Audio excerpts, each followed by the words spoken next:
Happy birthday to the legendary Neil Young, who is 80 years old today. Perhaps the only guy who could write a song called T-Bone, where the entire lyrics of the song are got mashed potato, got mashed potato, got mashed potato, ain't got no T-bone.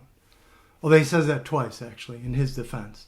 And in some of the later verses, he repeats the phrase, ain't got no T-bone, several times.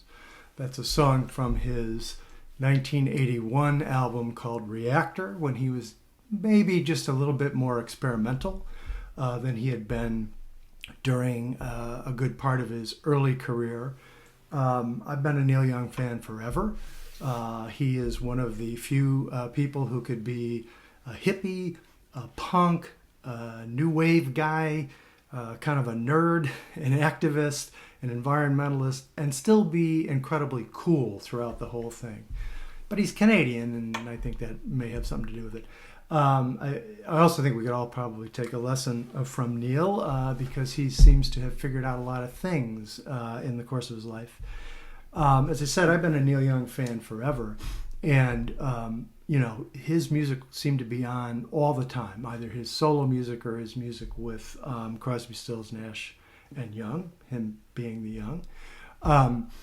And, some of the songs that kind of dominated my consciousness as a young person were, of course, the song Ohio that he did with CNSNY, which was about the Kent State killing in May of 1970.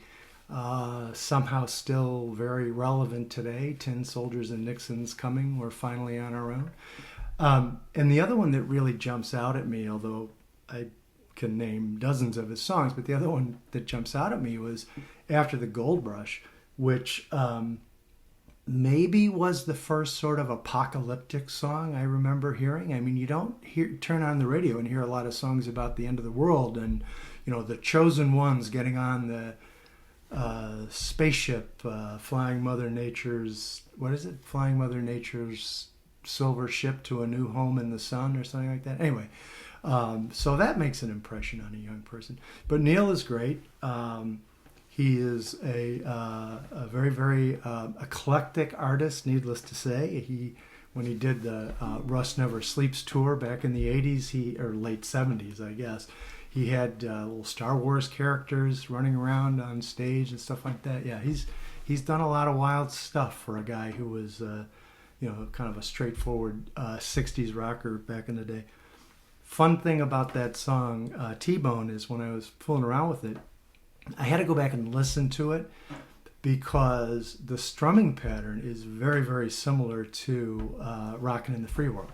And I kept thinking, I'm gonna get this wrong, and I'm gonna mean to play T-Bone, and I'm gonna end up playing Rockin' in the Free World, which is a great song and very easy to play as well. But I will say Rockin' in the Free World has a little more variety. He's not just playing the same strumming pattern and the same chords over and over in that song. He actually mixes it up a little bit. But anyway, wherever you are, Neil, I hope you're rocking in the free world. And by the way, let us know when you find it. Happy birthday, Neil.